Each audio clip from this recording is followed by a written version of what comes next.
Hello guys, my name is professor Mayur Itankar और आप देख रहे हैं मेरा channel Mayur sir physics and mechanical engineering. जैसे कि थंबनेल को देख के आप ये चीज समझ गए होंगे कि आज का जो टॉपिक है दैट इज सरफेस एनर्जी। ठीक है, तो पिछले कुछ 2-3 लेक्चर से हमने जो टॉपिक स्टार्ट किया था वो था सरफेस टेंशन, जो कि ये सेकेंड यूनिट का सेकेंड चैप्टर है। ठीक है, तो सेकेंड यूनिट कौन सा है? सेकेंड यूनिट है आपका मैकेनिकल प्रॉपर्टीज ऑफ फ्लूइड। उसके भी लेक्चर्स मैंने यूट्यूब पे डाल दिए हैं, अगर किसी ने नहीं देखे होंगे तो मैंने डिस्क्रिप्शन बॉक्स में उसका लिंक डाल दिया है, वहां जाके आप लोग ये लेक्चर जो है वो देख सकते हैं। उसके बाद मैंने सरफेस टेंशन के 2-3 लेक्चर वो भी डाले हुए हैं, अगर आपने नहीं देखे होंगे तो डिस्क्रिप्शन बॉक्स में उसका भी लिंक है। साथ में मैं आपको, अगर आप चाहते हो कि इसका अगर आपको थ्योरी नोट्स भी अवेलेबल करा दिया जाए तो मेरे व्हाट्सएप ग्रुप, यहाँ पे बहुत सारे लोग अभी जुड़ चुके हैं, उसका भी लिंक मैंने डाल दिया। आप व्हाट्सएप ग्रुप से ज्वाइन हो जाइए, आपको वहां पे भी थ्योरी के जो नोट्स है वो मिल जाएंगे। ठीक है, तो आज का जो टॉपिक है दैट इज सरफेस एनर्जी। शुरू करते हैं। चैनल को लाइक और सब्सक्राइब करना ना भूलिए। ठीक है, तो बच्चों आज का जो टॉपिक है that is called surface energy. अब ये सरफेस एनर्जी क्या होता है? आपने सरफेस फिल्म के बारे में बात किया था, लेकिन ये सरफेस एनर्जी क्या होती है? मैं शॉर्टकट में तुम्हें सबसे पहले समझा देता हूँ ये सरफेस एनर्जी क्या होती है, और इसके बाद हम लोग डिटेल में पढ़ेंगे किस तरीके से क्वेश्चन होने वाला है। इसके ऊपर मैं कुछ प्रॉब्लम्स भी लेने वाला हूँ, तो ये जो वीडियो है थोड़ा सा लंबा हो सकता है, इसलिए एंड तक देखना ना भूलिए, क्योंकि इसके जो प्रॉब्लम्स होते हैं वो आने के बहुत ज्यादा चांसेस होते हैं, लेकिन थ्योरी उसके लिए पढ़ने की बहुत ज्यादा जरूरत है। ठीक है, तो देखिए मैं बात करता हूँ। सपोज टू बी ये आपका एक बीकर है। ठीक है, आपने बीकर में लिक्विड डाल दिया, तो ये हो गया आपका सरफेस फिल्म। सपोज ये सरफेस को आपको अगर स्ट्रेच करना है, ठीक है, आपको इसका जो एरिया है पर्टिकुलर एरिया इंक्रीज करना है, तो आपको उस पर क्या करना पड़ेगा? वर्क डन करना पड़ेगा। अब what is work done? Work done क्या रहता है? Force into displacement. बराबर है। मतलब ये अगर आपका फिल्म है, इस फिल्म को आपको अगर बड़ा करना है, स्ट्रेच करना है, तो आपको करना पड़ेगा वर्क डन। वर्क डन क्या रहेगा? Force into displacement. बराबर। अब यही वर्क डन मतलब रहता आपका सरफेस एनर्जी। आप सरफेस एनर्जी जो है वो जनरली स्टोर्ड रहती है in the form of potential energy. ठीक है, आपने देखा होगा यहाँ जो फोर्सेस लगते हैं, ठीक है, यहाँ पे इन जो अनबैलेंस फोर्सेस लगते हैं that is called cohesive force. ठीक है, अब ये कोहेसिव फोर्स के कारण इसके अंदर कौन सी एनर्जी स्टोर्ड रहती है? इसके अंदर जो एनर्जी स्टोर्ड रहती है उस एनर्जी को हम लोग क्या कहते हैं? That is called potential energy. और तो आपको जो वर्क डन करना है against this potential energy work done करना है। ठीक है, तो मतलब आप जब कभी भी अगर इस ये जो स्ट्रेच है, ये जो एरिया है, इसको जब इंक्रीज करने की बात करोगे तो आपको करना पड़ेगा वर्क डन। और वर्क डन करना है मतलब ही अगेंस्ट आपको किसके, कौन से एनर्जी के काम करना है? That is called potential energy. और हमारा वर्क डन कैसे लगेगा? हमारा वर्क डन लगेगा on the basis of work done is force into displacement. Work done क्या रहता है? फोर्स इंटू डिस्प्लेसमेंट रहता है। ठीक है, तो सिंपल सी बात, what is surface energy? Surface energy यहां मैं डिफाइन कर चुका हूं। तो क्या होती है surface energy? The work done in stretching the film which is stored in the form of potential energy। आपको क्या करना है? वर्क डन करना है। वर्क डन किसके लिए करना है? स्ट्रेच करना है। किसको? फिल्म को। लेकिन उसमें कौन सी एनर्जी स्टोर्ड रहेगी? पोटेंशियल एनर्जी स्टोर्ड रहेगी। ठीक है, तो आपको बेसिक चीज जो है वो समझ में आ गई होंगी। मैं आपको अभी लेके चलता हूं किस तरीके से क्वेश्चन इसका पूछ सकता है। क्वेश्चन पूछ सकता है define surface tension. How you define surface tension? It is a force per unit area, force per unit length. Correct है। So force per unit length is called as a surface tension. Obtain the relation between surface tension and surface energy. तो सबसे पहले मैं surface energy को define कर देता हूं। Surface energy क्या होता है? आपको अगर पर्टिकुलर एरिया, पर्टिकुलर फिल्म को अगर सपोज टू बी उसको स्ट्रेच करना है, इंक्रीज करना है उसका एरिया, तो आपको किसके अगेंस्ट काम करना पड़ेगा? आपको अगेंस्ट काम करना पड़ेगा पोटेंशियल एनर्जी के। और वो कैसे करोगे? वर्क डन लगा के। So that is called surface energy. So what is surface energy? क्या लिखा हुआ है देखो, आपको क्या करना है? द वर्क डन, आपको करना है वर्क डन। स्ट्रेचिंग, आपको क्या करना है? वर्क डन करना है। क्या को? स्ट्रेच करने के लिए। किसको? फिल्म को आपको क्या करना है? स्ट्रेच करना है। ठीक है, which is stored in the form of what? Potential energy. उसके अंदर कौन सी एनर्जी स्टोर्ड रहेगी? पोटेंशियल एनर्जी स्टोर्ड रहेगी। ठीक है, तो अब मैं इसको डिटेल में समझाता हूं किस तरीके से ये काम करता है। ठीक है, आपको क्या करना है? एक रेक्टेंगुलर एक वायर लेना है, रेक्टेंगुलर शेप में कुछ इस तरीके से। ठीक है, ये रेक्टेंगुलर शेप में वायर है। This is A, this is B, this is C, this is D. Rectangular shape में वायर है। ठीक है, अब आपको क्या करना है? इसके ऊपर एक, मान के चलते इसके ऊपर एक आपको PQ नाम का स्लाइडर लगाना है, वायर का ही स्लाइडर रहेगा। समझ में आ गया? ए बी सी डी ये भी एक वायर है, और पी क्यू नाम का, P this is suppose to be, this is P, ये पी है और ये क्यू है। ये पी क्यू नाम का आपको क्या लगाना है? स्लाइडर लगाना है। स्लाइडर रहेगा, ये वायर का ही रहेगा, ठीक है, वायर का ही क्या रहेगा? स्लाइडर रहेगा, मतलब ये स्लाइड हो सकता है, ठीक है। अब आपको क्या करना है, ये जो फ्रेम आपने रेक्टेंगुलर फ्रेम जो बनाई है, इसको आपको सोप सॉल्यूशन के अंदर डुबाना है, ठीक है। तो आपने सपोज टू बी इसको सोप सॉल्यूशन, सोप वाटर ले लो, उसके अंदर कोई भी डिटर्जेंट वगैरह डाल दो, तो क्या होगा? सोप सॉल्यूशन बन जाएगा। उसके अंदर ये जो फ्रेम आपने बनाया रेक्टेंगुलर शेप का, वो डाल देना है। क्या हो जाएगा? जो क्लोज सरफेस एरिया है, सपोज ये क्लोज सरफेस एरिया है, ठीक है, कुछ इस तरीके का, इस पे क्या हो जाएगा? इस पे एक फिल्म जनरेट हो जाएगी, कुछ इस तरीके से। यहां पे क्या बन जाएगी? फिल्म बन जाएगी, सही है। तो ये बन गई आपकी फिल्म, ठीक है। अब मुझे बताओ, ये जो फिल्म बनी है, इस फिल्म के अंदर कौन सा एनर्जी स्टोर्ड होगा? Potential energy. आपको पता है यहाँ पे एक अनबैलेंस फोर्स इनवर्ड भी लगता है, दिस इज अनबैलेंस फोर्स, बराबर है। और इसमें कौन सी एनर्जी स्टोर्ड रहेगी? पोटेंशियल एनर्जी स्टोर्ड रहेगी। अब ये पर्टिकुलर सरफेस फिल्म को आपको स्ट्रेच करना है, ठीक है, आपको स्ट्रेचिंग करना है। तो क्या करना पड़ेगा? वार्डन करना पड़ेगा, बराबर है। और किसके अगेंस्ट काम करना पड़ेगा? पोटेंशियल एनर्जी के। तो आपको वार्डन अगर करना है तो क्या लगता है? What is warden? Force into displacement, बराबर है। मतलब अगर आपका पर्टिकुलर, अगर मान के चलते इतना एरिया है इस फिल्म का, आपको अगर ये स्लाइडर आगे लेके चलना है, मतलब मान के चलते ये वाला जो स्लाइडर है आपने आगे लेके चल गए कुछ इस तरीके से, ठीक है। Suppose this is P dash, this is Q dash, यहां तक आपको लेके चलना है, ठीक है। मतलब आपको क्या करना पड़ेगा? इसके ऊपर वार्डन करना पड़ेगा, और इसका डिस्प्लेसमेंट कितना लेना है आपको? डिस्प्लेसमेंट मान के चलते आपने x इतना डिस्प्लेसमेंट लिया, ठीक है। तो सिंपल सी चीज है, ठीक है। सिंपल मैंने क्या किया? सबसे पहले ए बी सी डी नाम का एक रेक्टेंगुलर फ्रेम लिया, उसके ऊपर पी क्यू नाम का एक स्लाइडर लगाया, और इसको सोप सॉल्यूशन बना के उसके अंदर डुबा दिया। तो क्या बन गया?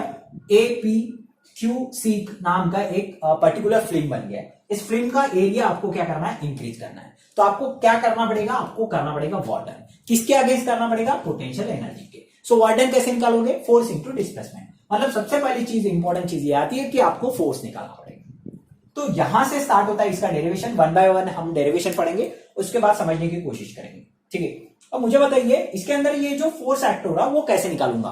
On the basis of surface tension formula, ठीक है। सो सरफेस, ठीक है, मैं यहां से लिख रहा हूं, सबको दिख रहा है, ठीक है, ठीक है। Surface tension is given bye,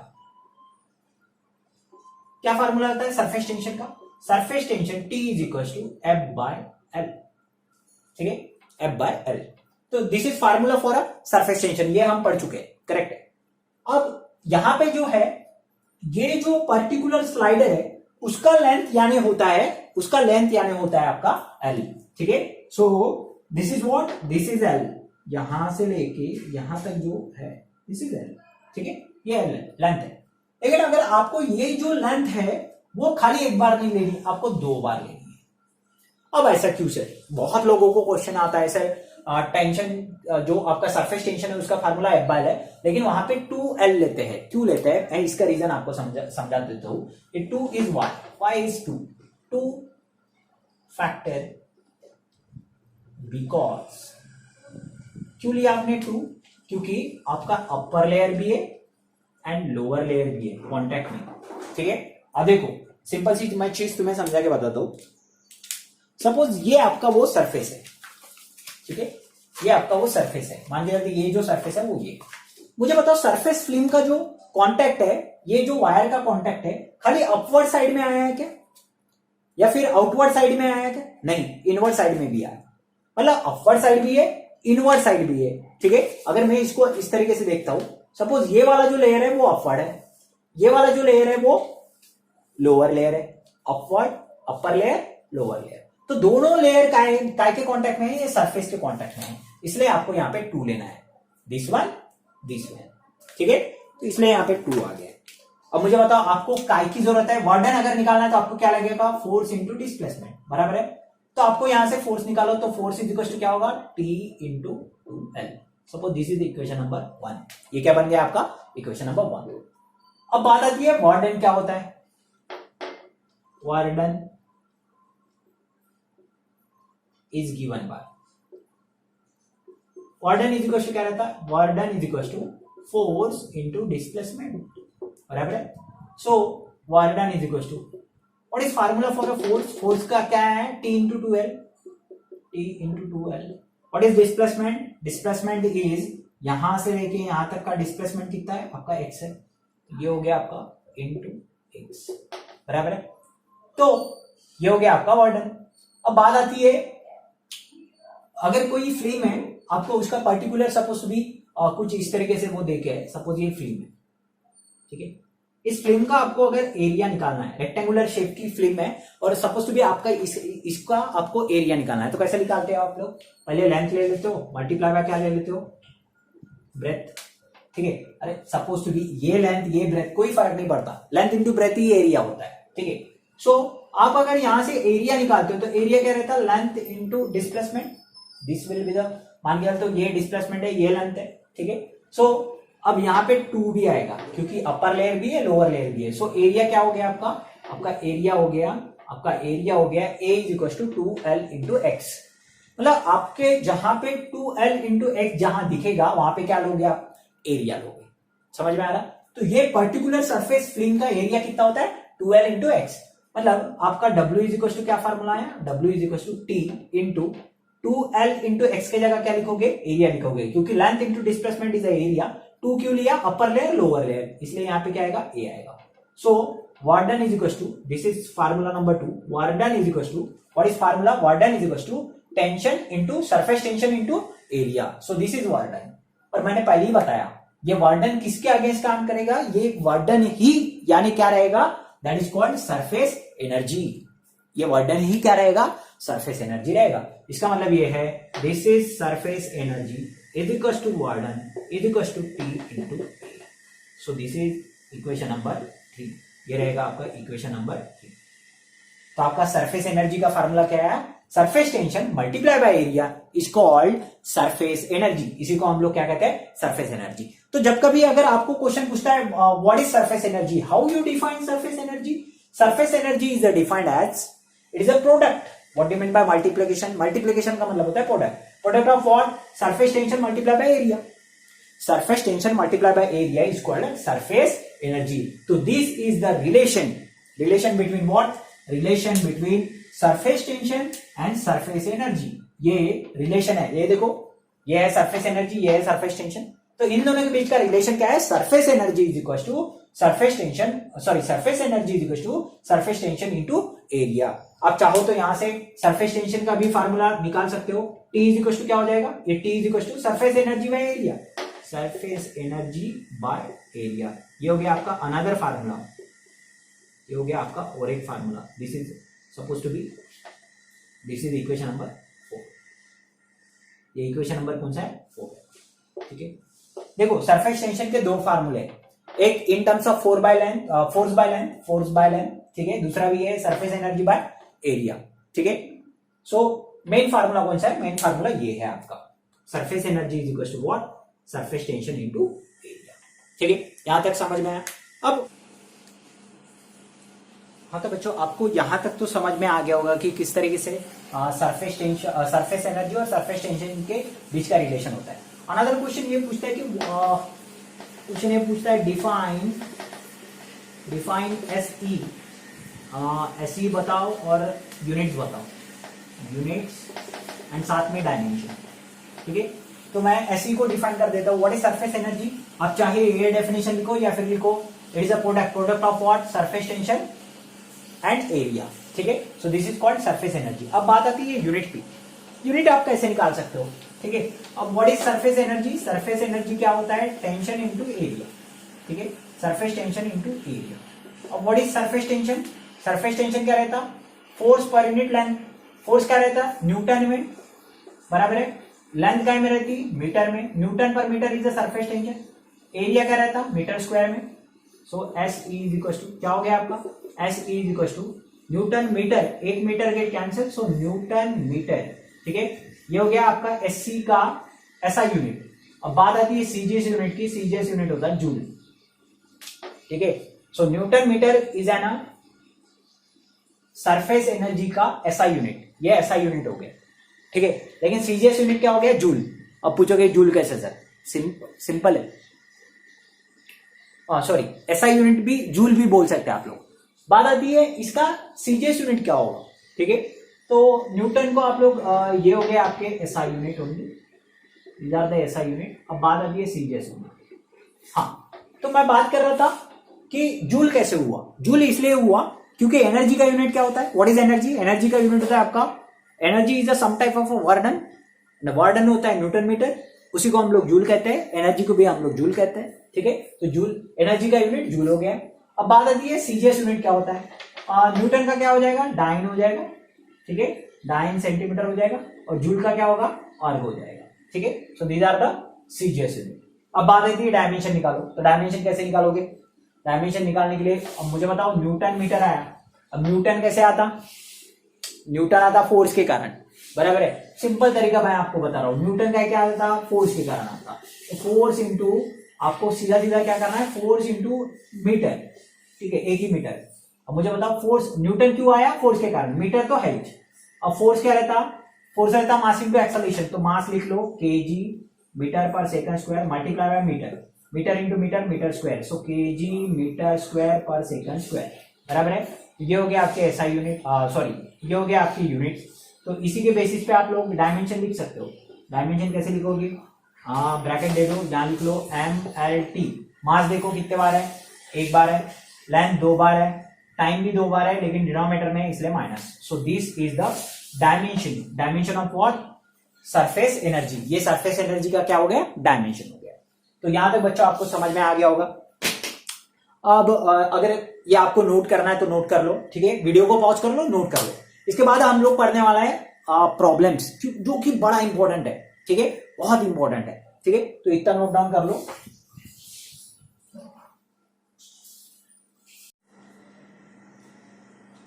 हाँ, तो बच्चों आपको जो रिलेशन था सरफेस एनर्जी का सरफेस टेंशन के साथ, ये तो आपको समझ में आ गया, ठीक है, और आपने शायद नोट भी कर लिया होगा। अगर किसी को, आपको अगर ये समझना है कि ये किस तरीके से एग्जाम में लिखना है, और नोट्स अगर आपको थ्योरी के चाहिए, तो आपको ग्रुप का लिंक मैंने डाल दिया है डिस्क्रिप्शन बॉक्स के अंदर, वहां से आप लोग ग्रुप में ज्वाइन हो जाइए, आपको थ्योरी का भी नोट्स मिल जाएगा, ठीक है। तो अभी हम चलने वाले हैं न्यूमेरिकल के ऊपर, जो कि न्यूमेरिकल मैंने टेक्स्ट बुक से उठाया है, ठीक है। अगर आपके पास टेक्स्ट बुक भी नहीं होगा तो आपको ग्रुप के अंदर ये टेक्स्ट बुक मिल जाएगा, ठीक है। तो हम लोग चलते हैं आपका न्यूमेरिकल के ऊपर, किस तरीके से न्यूमेरिकल को आपको समझना है, ठीक है। मैंने जो भी क्वेश्चन लिया है टेक्स्ट बुक के अंदर से लिया है, ठीक है।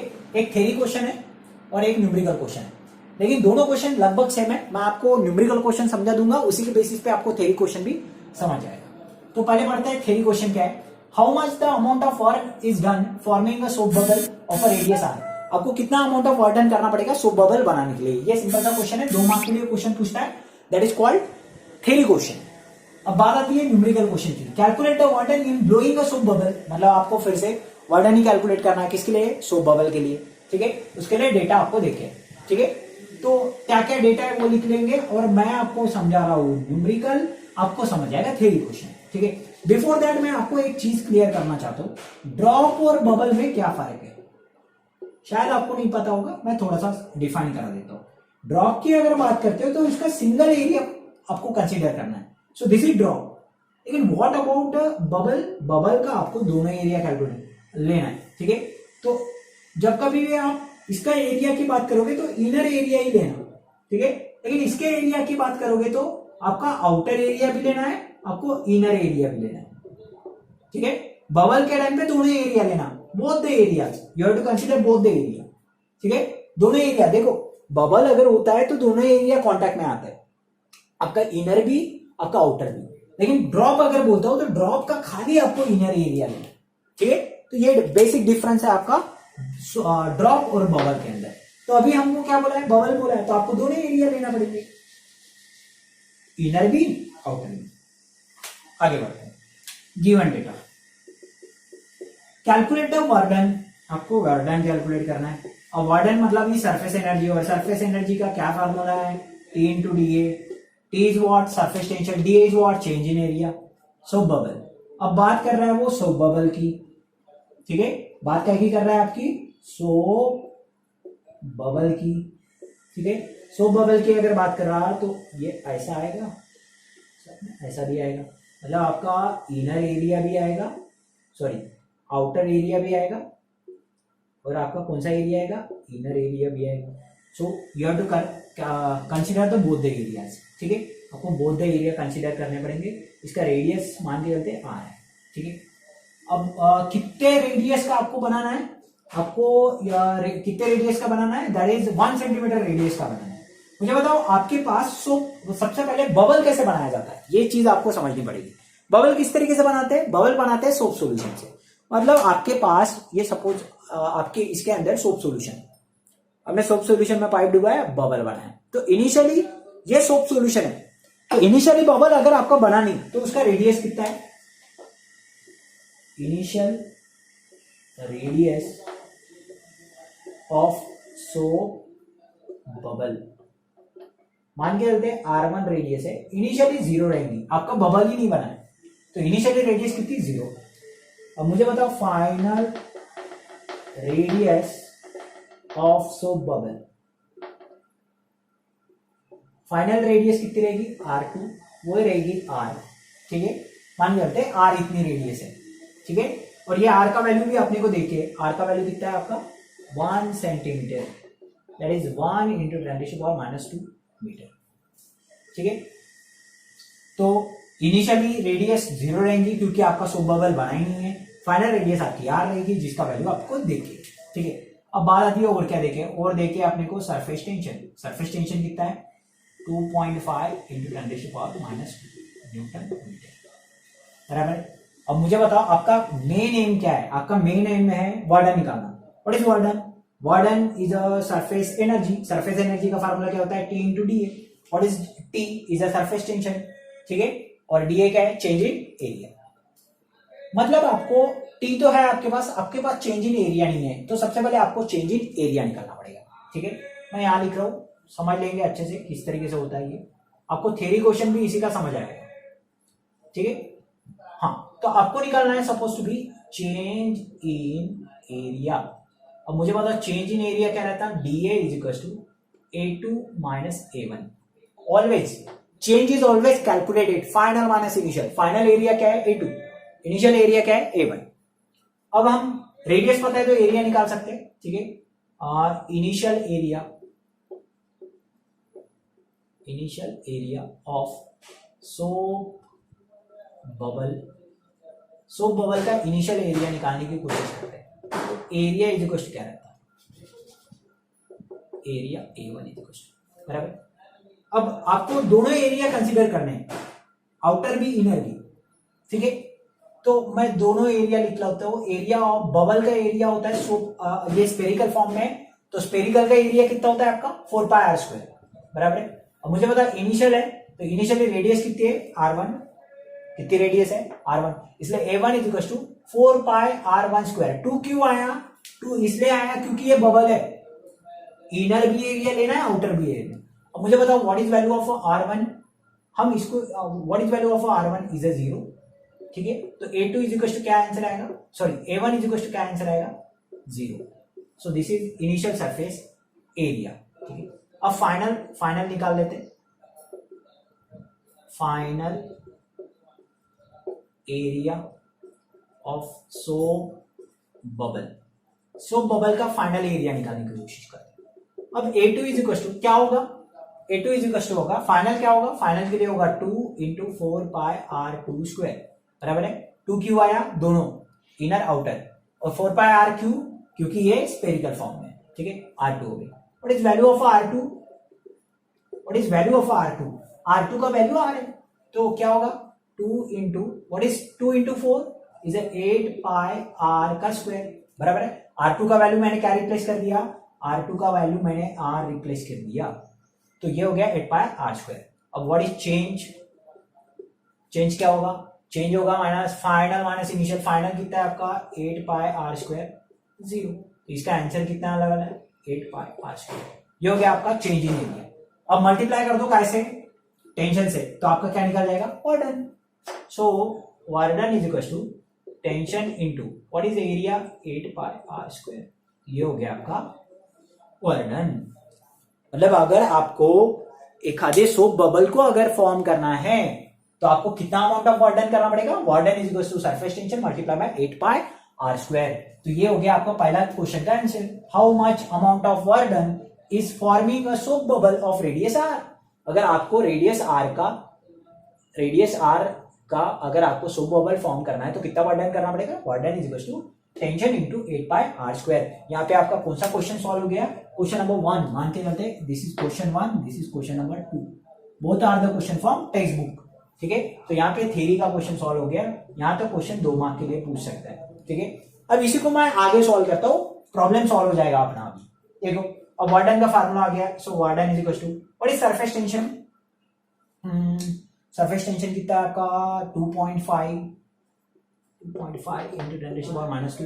What is 8 pi? What is value of r? R का वैल्यू 1 सेंटीमीटर, सेंटीमीटर का मीटर में कर लो 1 into 10 raised to power minus 2, 1 into 10 raised to power minus 2 का square. So W is equal to क्या होगा 2.5 into 10 raised to power minus 2 8 pi multiply by 1 into 10 raised to power 2 into 2 is a -4। ठीक है, अब क्या कर लो, इसको calculate कर लो, आसानी से कर सकते हैं। 2.5 into 8 मल्टीप्लाई पाई का वैल्यू 22/7 या 3.14, इसको कैलकुलेट करो और W का आंसर निकालो। ठीक है, वर्डन का आंसर निकालो। मेरे हिसाब से मैंने ये आंसर कैलकुलेट जब किया, मेरे हिसाब से आ रहा था 6.275 into 10 raised to power -5। ठीक है, इतना आ रहा था। आपका अगर कुछ और आता है तो कमेंट बॉक्स में कमेंट कर दो इसका आंसर कितना आ रहा है। ठीक है, तो मेरे हिसाब से ये आंसर आया था। ठीक है, अब वर्डन है तो वर्डन मतलब एनर्जी, एनर्जी मतलब joule. So this amount of work done आपको करना पड़ेगा, इतने अमाउंट का वर्डन आपको करना पड़ेगा अगर आपको 1 सेंटीमीटर का बबल बनाना है तो। सो this is the numerical and this type of numerical मैं आपको बता दूं, चाहे वो सब बबल के ऊपर हो चाहे वो ड्रॉप के ऊपर हो, इस टाइप का क्वेश्चन सरफेस टेंशन के न्यूमेरिकल के अंदर पूछना ही पूछना है। तो टेक्स्ट बुक के अंदर बहुत सारी एक्सरसाइज भी है। ठीक है, तो वो एक्सरसाइज का हम लोग वीडियो अलग से जरूर बनाएंगे, लेकिन अब जब हमने टॉपिक पढ़ लिया तो साथ में एक छोटे छोटे न्यूमेरिकल भी जो टेक्स्ट बुक के अंदर दिए है वो मैं कंप्लीट करा के दूंगा। सो गाइज, आपको ये वीडियो पसंद आया होगा तो इसको लाइक जरूर कर दीजिए और इसको फ्रेंड के साथ शेयर कर दीजिए। ठीक है, इससे क्या होगा, मेरा मोटिवेशन बढ़ेगा। ठीक है, और एक आपको चीज बता दूं, अगर आपको थ्योरी का नोट चाहिए या फिर न्यूमेरिकल के भी नोट चाहिए तो मेरा जो व्हाट्सएप का जो ग्रुप है उसका लिंक मैंने आपके डिस्क्रिप्शन बॉक्स में डाल दिया है, वो जरूर वहां पे आइए, आपको थ्योरी के भी नोट्स मिल जाएंगे। ठीक है, तो चैनल को लाइक और सब्सक्राइब करना ना भूलिए और देखते रहिए Mayur sir physics and mechanical engineering. Thank you.